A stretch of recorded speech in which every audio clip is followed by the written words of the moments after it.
pasti berkopo sujud.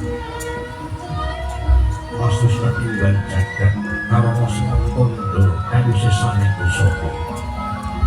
Sono sinau mangan yopo, yestu masas tanto lampen budul jian, foto rumatu, foto trotak dan paratio. Bini sudo tenang dino modo kumino, setongo pomo pangan wis merogit niki jaman pomo. Binati, tameng lopo merotakap wasani begitu ngayang lambang kang matung buat tentu. Rinenggo panggung-panggung panggung sang morweng koto. Lebih kang nyuweng begitu kang kakak di dosa purwo. Iko bilangan sawijian dilungi dosa ulang 10 purwani kamitan. Senat jatuh upaya projo sing tanatus dosa 100 tan bisa ngaturaken kali. Ingin pinarya panggukanipun pondo yoga buku mesti kali. Ingat ribun pilondro hadegi panggilan kakon ing Permalang ya ing Kadipaten Pemalang ya ing Kadipaten Glagah Timur. Kang sanyatanipun dan ngakon kang gawat liman bat ini pati-pati.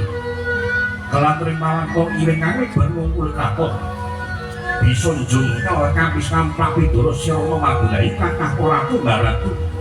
Rojo marojo ingin sampai teluk tanpa merono bila baging koncokor saben kolwanci. Ngaturakan belum tiwak gelondong melarang peni-peni rojo peni belum bakal dadi sotonami duri tokok gelar atau disungsung pakai patos kayu malah poyangin kau taman Marindo ing Permalang dan gawe watak belah pomo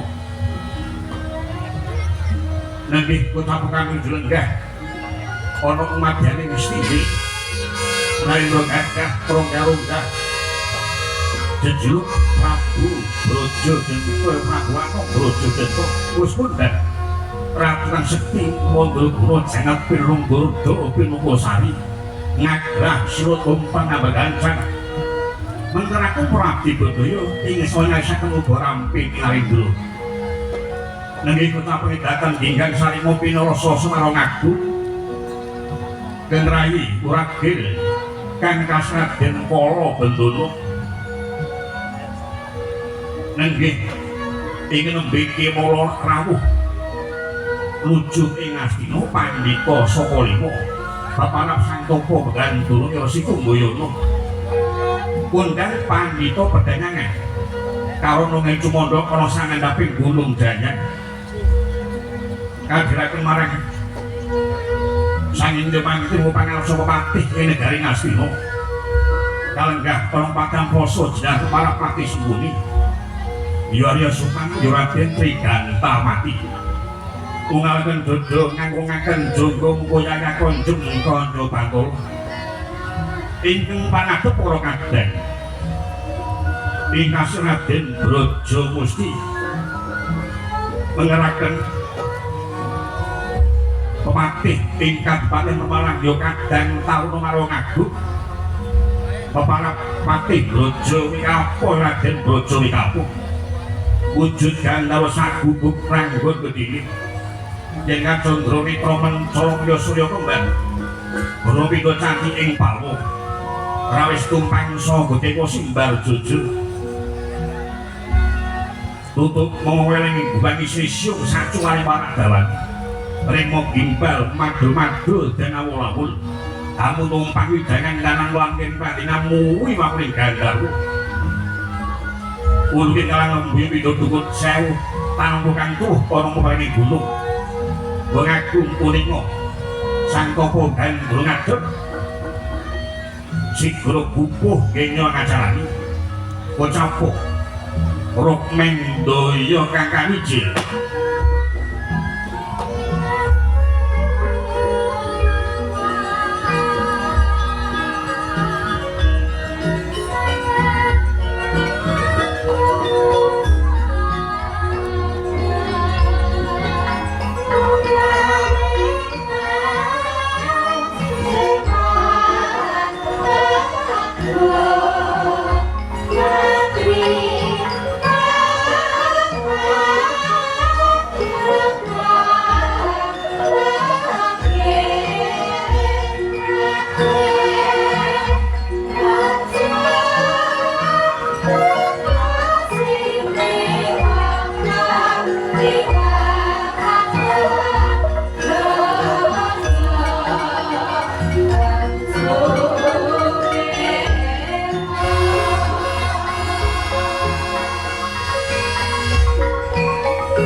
sedeng kang sing iwa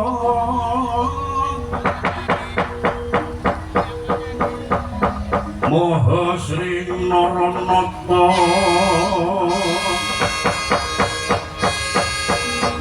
Prastisting kang parencana Asri rengganing busana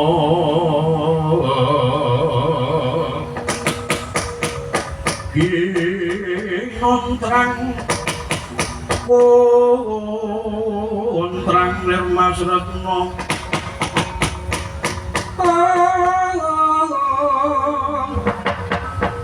Yayayuang Bathara Ludra Siniwa ing Tinjumaya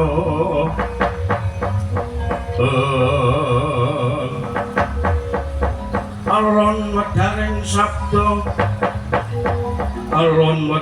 sabda Sri Naranata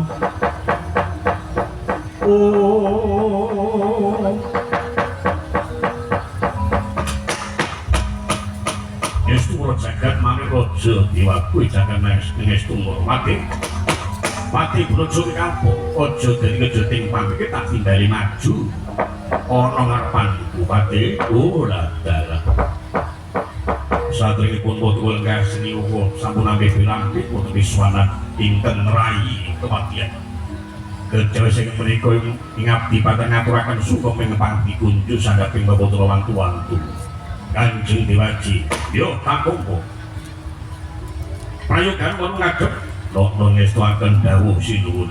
Ingsun mundhut kabeh pranayos pramila wadya kula sirah sawetara. Aja nganti padha didukake jangatake marang jawaning sun. Dalam sedherengipun pun ngasini moko. Sedaya para wadya kula sampun samerta ing dadi sawetara ing deningan tuwa sabda dalem. Menapa dados dugikan menggali. Amin bari dumateng raisakaken Prabu. Penak nuwun ngadhep dokter ngestuaken dawuh. Dimas Brojo Musis Mulugo prayogan ngun ngadhep ora sampun kakang Yai. Ngesuaken dawuh Prabu ingkang ngaturaken sumeping pabdi kunjo sanggaping pepotra wantu-wantu Bapak Prabu takon Yai. Lumunting pasti pun kakang tampalono kula pundi punapa mungkin dosaken jimat paripe. Aku pejabat Gus kala Bendana Mulugo penak monggon ngadhep. Iya kaya ora kurang prayoga kakang Yai. Sembahku wae kampanono kakang Brojo Jentoyo aku apa Dimas boten badhe sama saking pandur menika pepunden kula Bapa Pandhita Durna kepareng rawuh kepareng kula ngaturaken pasegahan para krami rawuh duka pepunden kula Bapa Pandhita Durna kan keblek-blek manah Selingkuh dina kok menawa kula ngono halus salukimbel Allah kula nuwun nampi pangusipun anak Prabu Jento winantu garjang sambi kala pun bapa prapta ing Kabupaten Permalengger dawuh saking menika pun bapa suka kudu dikunjuk sandaping pepotra wantu-wantu nggih anak Prabu iku pundi pun toko mugi dosaken jimat paripe kapayigat mangipun lenggah nuwun ngatur peteng raya pinggir anak Prabu Brojo Jento kalian pepunden kula kangge pakti senguni kula ngaturaken pambagya Panakrama piye nampi pamujudipun anak Mas pun bapa ngabyantra mangke kawidaten kepareng pun bapa ngaturaken sumeping pabdi kunjuk sanggaping pepotra wantu-wantu ngiran Prabu iku tapi Pak kasih kelenggahan rumiyin kangge pakti senguni nuwun kados boten kirang payu ngiran Prabu kepareng kula badhe nyuwun dhateng pepunden kula Paman Durna kepareng rawuh wonten ing Kabupaten Permalang nggih Kabupaten Glagah-Tinulu menapa dados sapa tukatite sumangga pengawak bojro andamel sasi yen to tanpa mengkuwi dados tangel lamun monggo kanthi paring Botama badhe putra ing putra badhe ngaturaken jonggone ningaken ing Karna Bapa Pandhita Durna kan keblek-blek manyar lole sepisan pun Bapak mampun wonten ing Kabupaten Pemalang tuwih mateng kalungganipun anak Prabu Brojo Jento sakeluarga. Kapingalipun tuwe rajaipun negari ing Pemalang. Lah ing ngoten wigati nggih.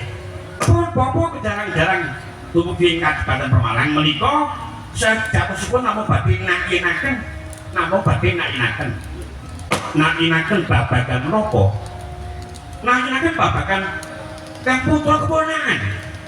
Pun Gatut Kaca nggih badhe mbangun kasatan pribadi. Nah, menika leres napa boten nggih? Boten badhe lepat yen to yoga kula pun Gatut Kaca menika kepengin sanget badhe mulyaken utawi bangun kasatriyan pribadi. Menapa sampun dipun pasrahaken dhateng pun Gatut Kaca nggih pribadi? Sampun Bapak diwaos manten sama lembak kalian Kakang Bu Ayu Alibi yen to Kabupaten Pemalang menika ing nggawe kula lajeng pringgondani menika nyepeng panos yoga kula Gatut Kaca sakmenika nembe kabangun utawi dimulyaken kasatriyan pringgondani. Duduk mantap-mantap. Nggih ngapunten nggih kula badhe matur. Monggo Bapak. Saya jatosipun. Pringgondani menika nyepeng panos Paduka Prabu Brodedeta. Amargi Paduka Prabu menika yogaipun Suwarga Prabu Tremboko. Kedahipun Kang Raka pun Arimba nanging Kang Raka pun Arimba pun sampun suwut wonten Kadadati lajeng sakmenika dados kathahipun taruna menika panjenengan nggih. Yen to nyepeng panos pun Gatut Kaca menika kengku. Amargi nami panos menika dipun jubaken wonten kawontenan kudu anak lanang sing duwe panguwasa.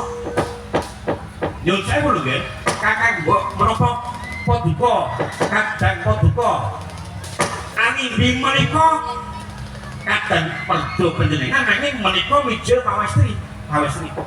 Boten darbi panaos, boten darbi pemenang dumateng negari Pringgondani. Ngaten nggih.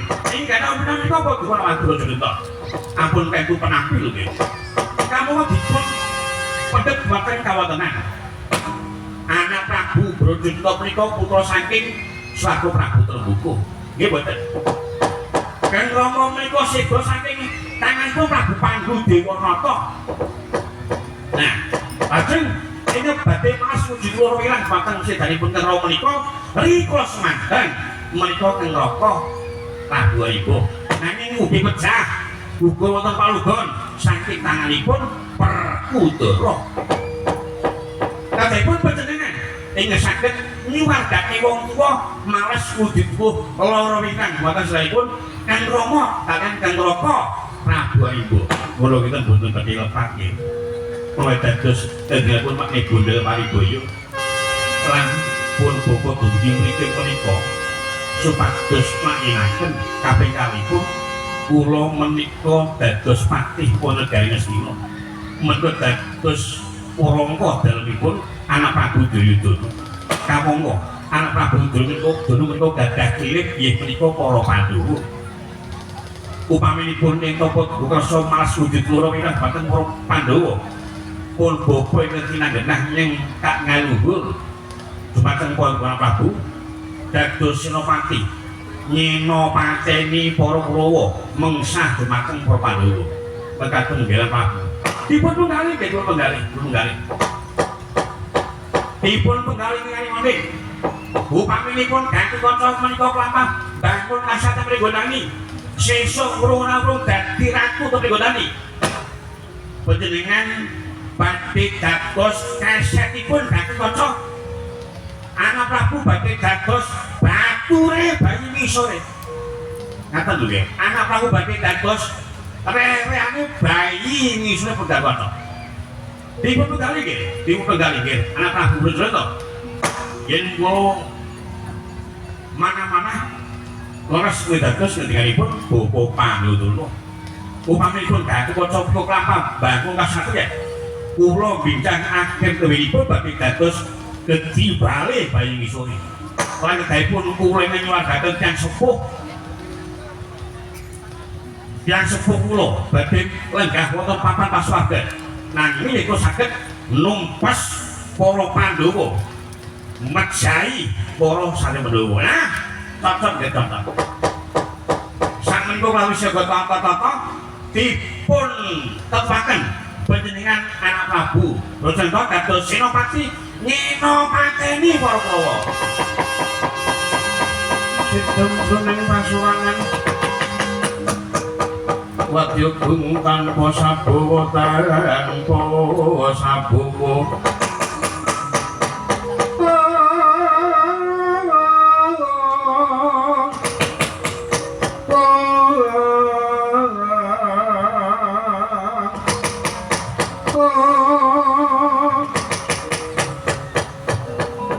kapraben sang Nalendra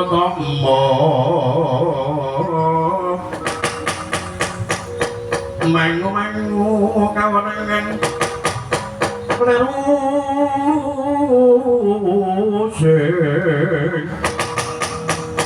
leru sing duka cipta bir budiman dono raras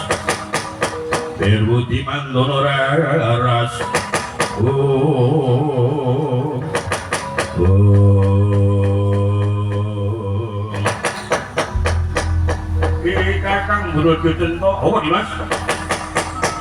Kowe aja nggugu wong loro kae ya Kakang. Tenan aja nggugu kandhane wong loro kae. Katakan kene iki bakal mencipi carang papak. Minggu pengen bakal adu sedulur Kakang. Tenan yo Kakang Dimas. Ya napa Kakang? Yen pun Kakang mana-mana bener apa sing dadi ngendikane? Bopo Pandiyadara karo Renopati Sembuni. Bener tumrape kowe ning suput tumrape aku. Sebab yo apa? Yen kudune Kakang Brododenta kuwi bantu gone bangun kahatan Gatotkaca. Mergo Gatotkaca kuwi anak keponakanmu Kakang. Gatotkaca kuwi tegak mungsuh Kanjeng Waseda wis kok tangane tau pandu. Kakang Prabu Haribon tekan Kapraya saka takane Werkudara. Ateges Gatotkaca kuwi tegak turune mungsuh. Mula aku bakal ngami-ami patine Pandhawa. Aja ngono ya Kakang, aja ngono tenan. Dipikir sing kaki penting ya Kakang. Tenan dipikir tenan aja banjur gugon tuhun gugu marang omongane dono karo Pati Sengkuni kae Kakang. Ya padha beneran, padha congkrak karo sedulur. Kanjeng Rama ora bakal enggak ana papan masuwarga. Tenan kuwi Kakang. Kowe bakal goleki dalan peteng Kanjeng Rama lan Kakang Haribon, anggone bakal golek papan masuwarga. Ngono Kakang. Luwe-luwe bakal rebutan negara Pringgodani. Sing jeneng rebutan tinggalane wong tuwa ki ora apik Kakang, ora apik. Ora bejane bakal marati tenan iki Kakang. Kalau bedaya apa dino? Kowe meneng ora rasa. Duweni atur sing kaya mengkono. Anak Prabu Brojota wis gugu pas dadi ngendikaku ngono. Sing kuwat napa negara? Sing pantes ngenggahi negara Pringgodani iki putra sing tiba kakung ngono. Mbak Ayu Maribi ora pantes duweni negara. Gatotkaca ora pantes duweni negara. Sing jeneng wedok kuwi nang omah mingasasah, umbah-umbah karo mlumah. Dadi aja banjur duwe pengamarep marang negara Pringgodani. No, aku ora bakal gugu cangkemmu mati ora. Kowe pancen benda sing elek. Bentong wis ngomong ora ngakani. Rembak rebutan dampet ini ngatimu di kemaru tenan kuwi Kakang, kowe aja tenan yo Kakang. Aja hubungane dono kae ngelingono wong urip nang donya iki sedina ana paribasan urip kuwi mampir ngombe ngono Kakang.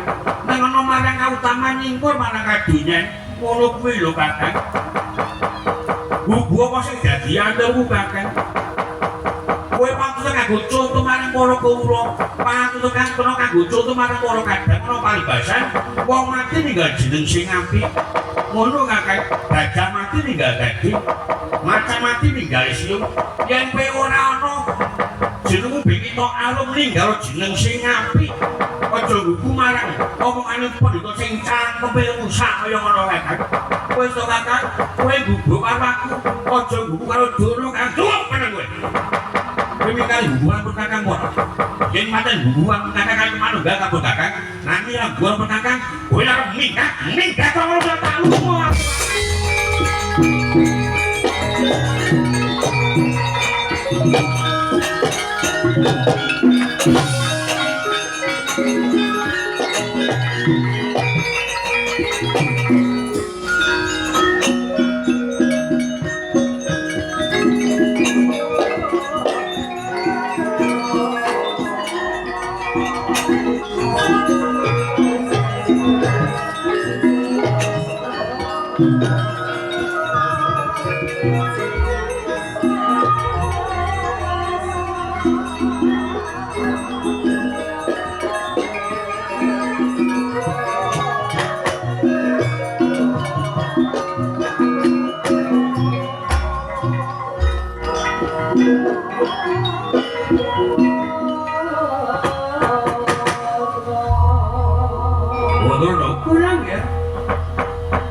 Diulo kok betul pisah pun kajenge Mula butuh rapate normal nggo dingu bareng.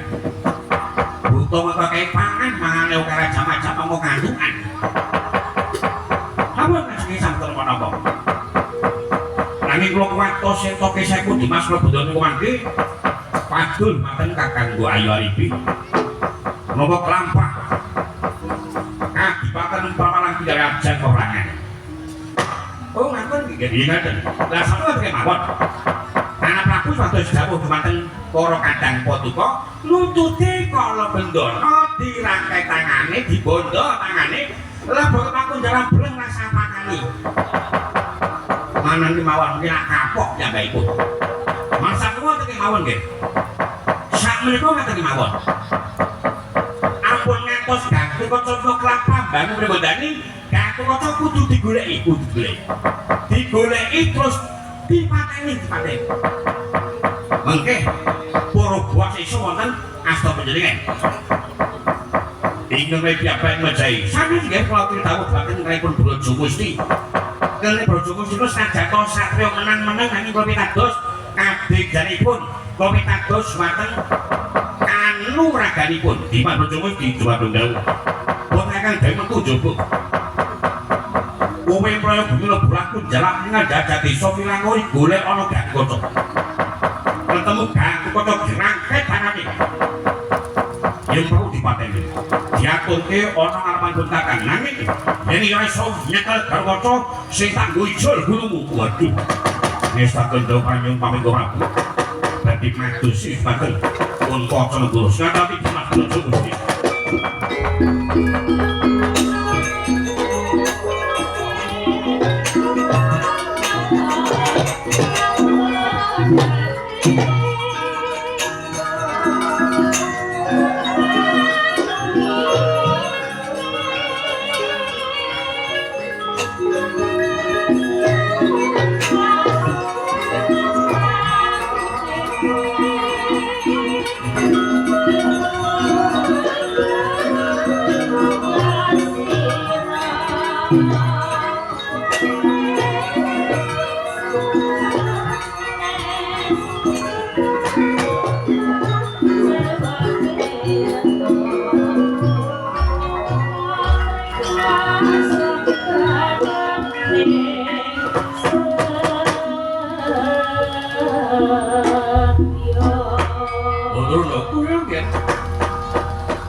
Kulo badhe ngentosi boten agengipun Brojo Gusti.